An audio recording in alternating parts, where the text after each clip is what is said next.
मैं doctor Gulab Chand Meena, associate professor political science, SRP government PG college Bandikui.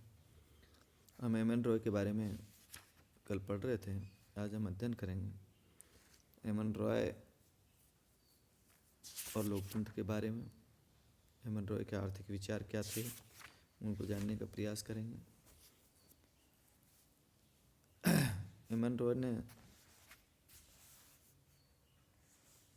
राय ने अपने सार्वजनिक जीवन को प्रारंभ भारत की स्वतंत्रता के लिए सक्रिय क्रांतिकारी के रूप में किया था, और ये कहा जा सकता है कि 1915-16 तक लगभग 30 वर्ष की आयु तक राष्ट्रवाद में उनकी गहरी आस्था थी, और वस्तुतः इस समय तक राष्ट्रवाद उसके जीवन पर एकमात्र मार्गदर्शक सिद्धांत था। लेकिन इसके बाद वो गहरे रूप में मार्क्सवाद के साथ जुड़ गए और जीवन के अंतिम वर्षों में वो मौलिक मानवतावाद के प्रतिपादक बन गए। राष्ट्रवाद की धारणा का मार्क्सवाद या मौलिक मानवतावाद से कोई मेल था। स्वाभाविक रूप से वो राष्ट्रवाद की कटु आलोचक बने। उन राष्ट्रवाद के प्रतिक्रियावादी प्रवृत्ति बताते हुए प्रत्येक समाज और देश को इससे बचने का संदेश दिया। मौलिक मानवतावाद के प्रतिपादन में इस बात पर बल दिया कि राष्ट्रवाद मनुष्य की संकीर्ण सीमाओं में आवृत करके उसे संपूर्ण दृष्टिकोण को स्वार्थपूर्ण बना देता है। वो मानव मात्र का राष्ट्रवाद की सीमा से ऊपर उठने के लिए आह्वान करते हैं। राय कहते हैं कि राष्ट्रवाद भावुकता पर आधारित होने के कारण किसी भी वैज्ञानिक राजनीतिक चिंतन का आधार नहीं बन सकता। राय ने न केवल सैद्धांतिक रूप में राष्ट्रवाद की धारणा का विरोध किया, वरन व्यवहार में भारत के राष्ट्रीय आंदोलन के प्रति भी विरोध भाव ही अपनाया।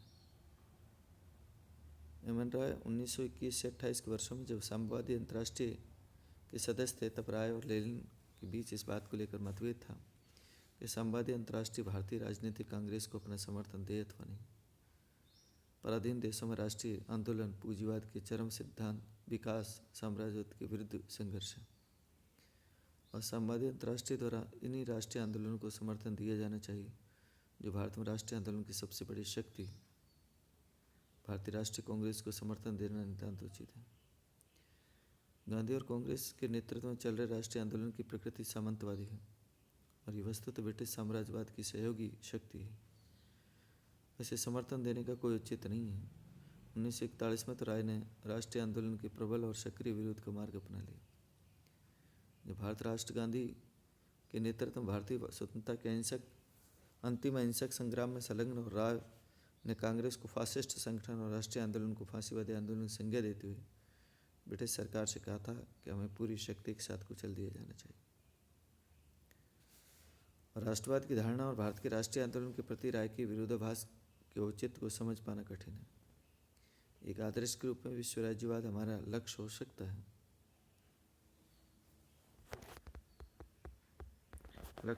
है, लेकिन जब तक हम यथार्थ से आंखें नहीं मूंद लें, तब तक इस बात से कैसे इनकार कर सकते हैं कि राष्ट्रवाद आज के जीवन की सबसे प्रमुख प्रेरक शक्ति है।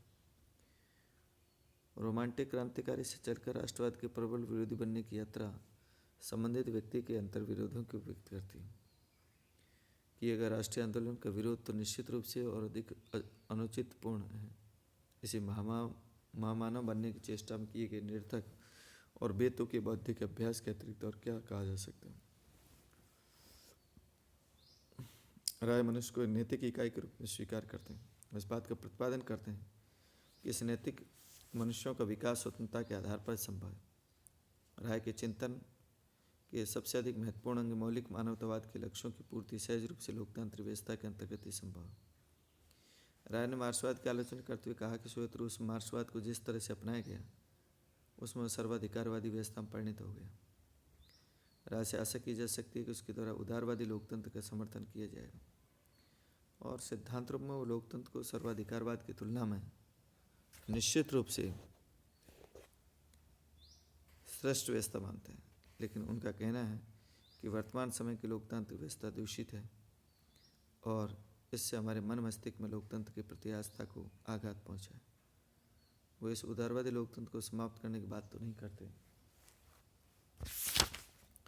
लेकिन लोकतंत्र के स्वभाव में भारी परिवर्तन की आवश्यकता बताते हैं। लोकतांत्रिक व्यवस्था की जो रूपरेखा प्रस्तुत की गई उसे वो संगठित लोकतंत्र का नाम देते हैं, और लोकतंत्र के स्वरूप में परिवर्तन के लिए निम्न सुझाव देते हैं, और वो सुझाव ये संगठन संगठित लोकतंत्र की रूपरेखा है।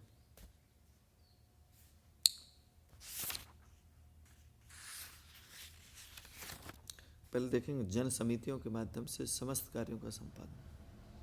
हेमनराव ने अनुभव किया कि वर्तमान समय की लोकतांत्रिक व्यवस्था में राजनीतिक सत्ता केंद्रित हो गई है और उदारवादी लोकतंत्र में जिस चुनाव पद्धति का प्रचलन है उसमें व्यक्तियों के चुने जाने कोई गुंजाइश नहीं। वो जनता के बौद्धिक और नैतिक स्तर को ऊंचा उठाने की आवश्यकता अनुभव करते हैं और आज की लोकतांत्रिक व्यवस्था के दोषों का निवारण करने के लिए संगठित लोकतंत्र का आदर्श प्रस्तुत करते हैं, जिसका सबसे प्रमुख तत्व है जन समितियों के माध्यम से समस्त कार्यों का संपादन। राजनीतिक दलों के बढ़ते हुए दुष्प्रभावों ने समस्त शासन की विचार शक्ति को कुंठित कर दिया और विधि का शासन मात्र का औपचारिक घोषणा बनकर रह गई। स्थानीय व्यक्तियों की जन समितियों के द्वारा वर्तमान प्रजातंत्र को संगठित करना चाहते हैं। उनके संगठित प्रजातंत्र में जन समितियों के सार्वजनिक कार्यों को अधिक भाग लेने की प्रेरणा और व्यवस्था है। ये जन समितियाँ संगठित लोकतंत्र के प्रभावशाली यंत्र और केंद्र के रूप में कार्य करेगी। ये जन समितियाँ विवेकशील व्यक्तियों के सहयोग में स्थानीय, प्रांतीय, केंद्र की सामाजिक संस्थाओं की इकाई के रूप में कार्य करेगी। इन जन समितियों के माध्यम से शिक्षित और सामान्य जनता के बीच प्रशिक्षण के रूप में सहयोग के प्रयास किए जाएंगे। इस समितियों के कारण राज्य के सर्वशक्तिमान होने का भय समाप्त हो जाएगा। राज्य सार्वजनिक कार्यों के प्रबंध में जनता के लिए अधिक महत्वपूर्ण भूमिका की आवश्यकता पर बल देते हैं और कहते हैं कि जन समितियों पर आधारित व्यवस्था में जनता को अधिक महत्वपूर्ण भूमिका प्राप्त होगी। दूसरा, विकेंद्रित सत्ता पर बल। राय वर्तमान समय की लोकतांत्रिक व्यवस्था में बढ़ती हुई केंद्रीकरण की प्रवृत्ति की और आर्थिक राजनीतिक दृष्टि से उचित नहीं मानते। वर्तमान लोकतंत्र में केंद्रीय सत्ता के स्वरूप को मानवीय विकास के मार्ग में भारी बाधा घोषित किया। वो समाज के मूलभूत पुनर्गठन की आवश्यकता पर बदलते हुए विकेंद्रीकरण पर बल देते हैं और कहते हैं कि सत्ता के विकेंद्रीकरण को अपनाने पर राजनीतिक स्थान पर लोक नीति की प्रतिष्ठा संभव हो सकती है। दलविहीन लोकतंत्र की स्थापना पर बल। राय आज के लोकतंत्र का सर्वप्रमुख दोष राजनीतिक दलों की वर्तमान व्यवस्था को मानते हैं और राजनीतिक दलों ने वर्तमान लोकतंत्र को अपने बहुपास में इस प्रकार से जकड़ लिया है कि लोकतंत्र मात्र एक दलीय यंत्र बनकर रह गया और दलों ने व्यक्ति की प्रेरणा और शक्ति और निर्णय दोनों को ही कुंठित कर दिया और व्यक्ति के स्वतंत्र अस्तित्व की कल्पना संभव हुई। राजनीतिक दलों का उद्देश्य शासन सत्ता के लिए छीना झपटी करना ही रह गया। जनता के वास्तविक हितों की कोई परवाह नहीं है। स्वार्थ साधना के लिए नैतिकता और न्याय की बलि चढ़ा देते हैं। नैतिक उत्थान करना है तो वर्तमान दल पद्धति को ही समाप्त करना होगा। नैतिक पतन का एक मूल कारण ये वर्तमान दल पद्धति है। राय के अनुसार यदि हमें लोकतंत्रवाद की रक्षा करनी है तो दल रहित बनाना होगा, अर्थात एक दल विहीन लोकतंत्र की स्थापना करनी होगी और दल विहीन लोकतंत्र आत्मनिर्भर समितियों के सक्रिय योगदान पर आधारित होता। राय का संगठित लोकतंत्र प्रत्यक्ष और विकेंद्रित लोकतंत्र था। राय ने राजनीतिक दलों के लिए कोई स्थान नहीं रखा। छोटे छोटे सरकारी संगठनों द्वारा आधुनिक राज्यों में यह प्रत्यक्ष लोकतंत्र स्थापित किया और व्यवस्था में शक्ति जनता के हाथों में रहेगी और जनता इस शासन कार्य में भाग लेकर इसका नियंत्रण करेगी। संगठित लोकतंत्र के प्रतिपादन में राय ने मतदाताओं में शिक्षित होने की अनिवार्यता पर बल दिया ताकि भाषण कला में निपुण नेताओं को बहकावे नहीं आ सके। वह नैतिक और बौद्धिक दृष्टि से ईमानदार, पक्षपात रहित लोगों को शासन का नेतृत्व अपने पक्ष में, चूँकि प्रारंभ में कुशल और गुणी शासकों का चयन होना कठिन है। प्रारंभिक स्थिति में शासकों के निर्वाचन के स्थान पर मनोनयन का प्रावधान निश्चित किया गया।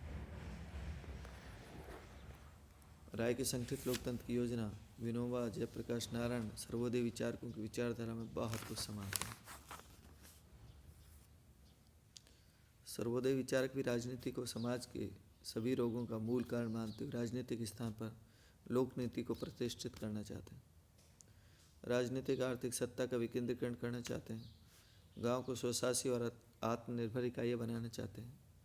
राय की लोकतांत्रिक व्यवस्था का चित्र भी ऐसा ही है कि राय और सर्वोदय विचारक दोनों ही राजनीतिक दलों की व्यवस्था को समाप्त करने पर बल देते हैं। राय सर्वोदय विचारकों की योजना में मुख्य अंतर यही है कि राय स्वशासित ग्राम गणराज्य के स्थान पर जन समितियों को प्रतिष्ठित करना चाहते हैं। राय ने प्रचलित आर्थिक सिद्धांतों को अनुचित ठहराया क्योंकि वो सिद्धांत व्यक्ति को एक स्वार्थी प्राणी मानकर चलते हैं और वस्तुतः मनुष्य तो स्वभाव से एक सहयोगी प्राणी है और उसके सहयोगी रूप को विकसित करने में स्वस्थ और आर्थिक दृष्टि से संपन्न समाज का निर्माण किया जा सकता है। राज्य के चिंतन के मूल तत्व शोषण की प्रत्येक स्थिति और शोषण के प्रत्येक रूप का विरोध। राय विचारक व्यक्ति को आर्थिक सुरक्षा प्राप्त होने और मूलभूत आवश्यकताओं की पूर्ति की परेशानी से मुक्त होने पर वास्तविक स्वतंत्रता का उपयोग कर सकता है और अपना बौद्धिक और सर्वांगीण विकास कर सकता है। समुचित आर्थिक नियोजन का मार्ग अपनाकर व्यक्ति को सुरक्षा प्रदान की जानी चाहिए। राय ने तो पूंजीवादी व्यवस्था पसंद करता है और नई नियोजन की समाजवादी पद्धति को। पूंजीवादी व्यवस्था को राय इसलिए पसंद नहीं करते क्योंकि व्यवस्था अधिकाधिक लाभ प्राप्ति के सिद्धांत पर आधारित है, जिसमें निर्धनों का शोषण होता है। नियोजन की समाजवादी पद्धति इसलिए अरुचिकर थी कि उसमें नियोजन एक सशक्त राजनीतिक यंत्र के माध्यम से किया जाता है और सामाजिक प्रगति के नाम पर व्यक्तिगत स्वतंत्रता की बलि चढ़ाया जाता है। वो नियोजन को उस पद्धति को उचित ठहराते हैं जिसमें स्वयं लोकतांत्रिक प्रक्रिया का समावेश है। राय के सुझाव के औद्योगिकरण द्वारा भौतिक समृद्धि प्राप्त की जाए और आंतरिक व्यापार बढ़ाया जाए। वो विदेशी व्यापार तुलना में आंतरिक व्यापार की बढ़ोतरी को अधिक महत्व देते हैं। राय ने जनता की क्रय शक्ति बढ़ाने की जरूरत पर बल दिया। नए नए उद्योगों की स्थापना की जानी चाहिए, अधिकाधिक संख्या में लोगों को रोजगार मिल सके, कृषि भूमि पर दबाव कम हो सके और किसानों की स्थिति में स्थायी सुधार हो सके। किसानों की आर्थिक स्थिति में सुधार के लिए राय ने भूमि के समुचित वितरण पर काफ़ी बल दिया। अधिकाधिक सार्वजनिक निर्माण कार्य कराने का पक्ष किया। जनता को आय के साधन उपलब्ध हो और राय ने उत्पादन साधनों का नियंत्रण जनता में निहित करना उचित समझा।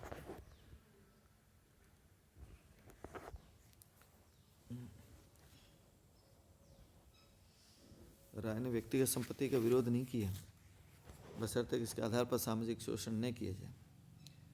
संपत्ति का राष्ट्रीयकरण भी उसे रुचिकर नहीं था क्योंकि इस सर्वाधिकारवाद राज्य की स्थापना को बल मिलता है। और एमएन रॉय ने वास्तव में निजी संपत्ति को मान्यता के साथ साथ संपत्ति के सहकारी स्वामित्व पर बल दिया। आर्थिक नियोजन को ऐच्छिक सहकारिता पर आधारित किया। आर्थिक क्षेत्र में राज्य की शक्तियों को सीमित करने पर बल दिया। उचित यह था कि राज्य अपना नियंत्रण विद्युत उत्पादन, कोयला, इस्पात, यातायात आदि विभागों तक सीमित रहे और शेष व्यवस्था मानव सहकारिता पर छोड़ दी जाए। और राज्य शिक्षा को राज्य के नियंत्रण से मुक्त करने के पक्ष में थे। राज्य का कार्य केवल विशिष्ट विभिन्न शिक्षण संस्थाओं में समन्वय करने का होना चाहिए। देश की आर्थिक स्थिति में सुधार के लिए राय ने औद्योगिकरण के साथ साथ कृषि के विकास को अधिक महत्व दिया, लेकिन कृषि के यंत्रीकरण का समर्थन नहीं किया। बेरोजगारी फैलेगी, सीमा निर्धारित करने का समर्थन किया। सरकार ऋण व्यवस्था, सहकारी क्रय विक्रय समितियाँ, सहकारी खेती, सहकारी फार्म आदि की स्थापना विकास में राय के आर्थिक चिंतन के मुख्य उद्देश्य थे। मानवेंद्र राय आधुनिक भारत के दर्शन और राजनीति के लेखकों में सबसे बड़े विद्वान थे, पर दुर्भाग्य की बात है कि उनका प्रतिभा ध्वंसात्मक थी, न कि रचनात्मक।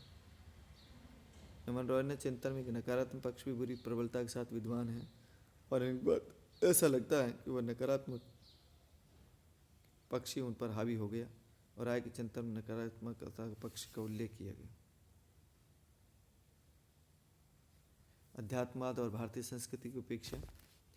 एमएन रॉय ने समाज चिंतन का मूल और तत्व भौतिकवाद है। उन्होंने बात का प्रतिपादन किया कि भौतिकवाद एकमात्र दर्शन संभव है और भूल गए ज्ञान असीम है और एक सिद्धांत अंतिम नहीं माना जा सकता।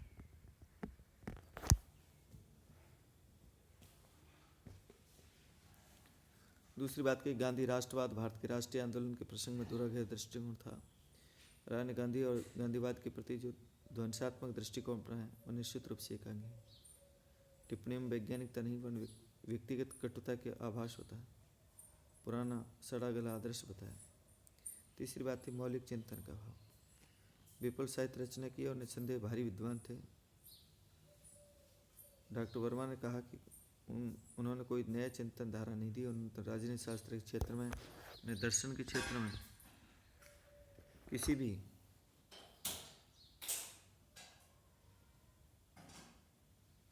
चिंतन के विभिन्न तत्वों में सम्मिलित करने का प्रयास किया। बुद्धिवाद, पुनर्जागरण, भौतिक यथार्थवाद, ब्रह्मांड आदि आदि। एमएन रॉय का चिंतन अंतर्विरोधों से भरा पड़ा था। यथार्थवाद का भाव था क्रांतिकारी राष्ट्रवादी से संवाद और संवाद से मौलिक मानवतावाद की सभी लंबी उड़ानें। समाज चिंतन में यथार्थवाद का ही अभाव था और संभवतः इसी कारण भारतीय समाज के लिए अपने कोई स्थान नहीं बना पाए। एमएन रॉय के जीवन पर्यंत एक प्रचंड बौद्धिक एवं भाव से पीड़ित रहे और एवं भाव के कारण उन्होंने समकालीन महामानव धारणाओं स्थितियों के संबंध में संतुलित और न्यायपूर्ण दृष्टिकोण नहीं अपना सकते।